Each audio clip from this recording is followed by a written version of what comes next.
seems like something's going to have to go, and we know that generally 60% of budgets are for people and their salaries and their fringe budget or fringe rates and benefits.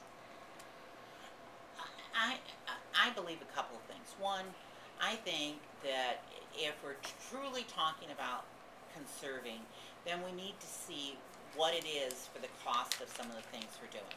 You know, I point to the green sheet. You know, we had an executive order, we're not supposed to do color, and color copiers, you know, before we knew it, everybody was having their color copier pulled out of their building and everything else, but we're paying for this. We had to print people, and we had print the ability to do our own printing. Now we have each department that when they need something goes to Instaprint and gets it done. Doesn't have the expertise to know whether they're getting the best deal that they could get, because that's not their job. Their job is not knowing the quality of paper and all of those things. So is there, you know, something with that? As good as maybe the mayor on the goes, um, uh, that he does quarterly, but do I need to send all those postcards out? I mean, you know, what does that cost? And somebody will say to me, but that's not the $1,000,000. But again, to get to the $1,000,000, those things add up. Oh, shooting.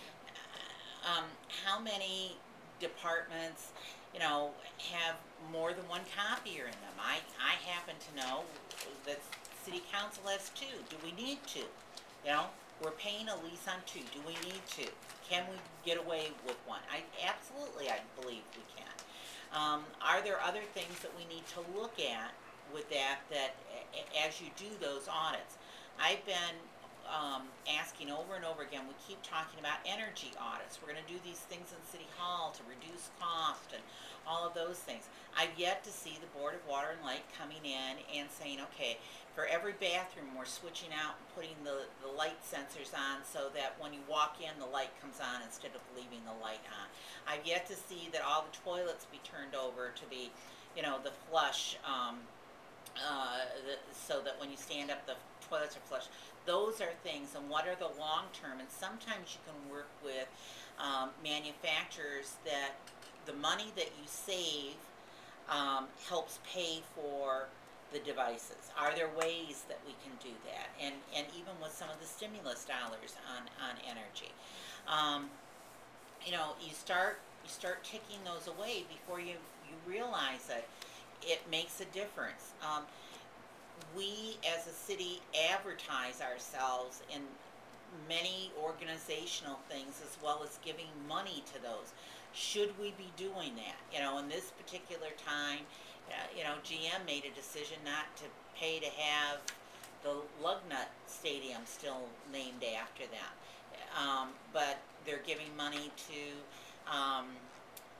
Common Ground. Should the city, if we're doing something for Martin Luther King Day, you know, for the commission, for doing that, should we also pay to be advertising in a book? I mean, those are questions that, even though you want to support everyone, you need to figure out whether those things make sense or not, and how you can better utilize those things.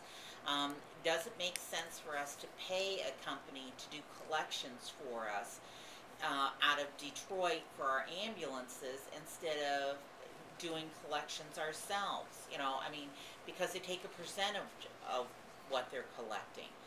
Does that make sense? Those are ways that you have to look at every dime to determine whether that dime is being used for everything it should be used for.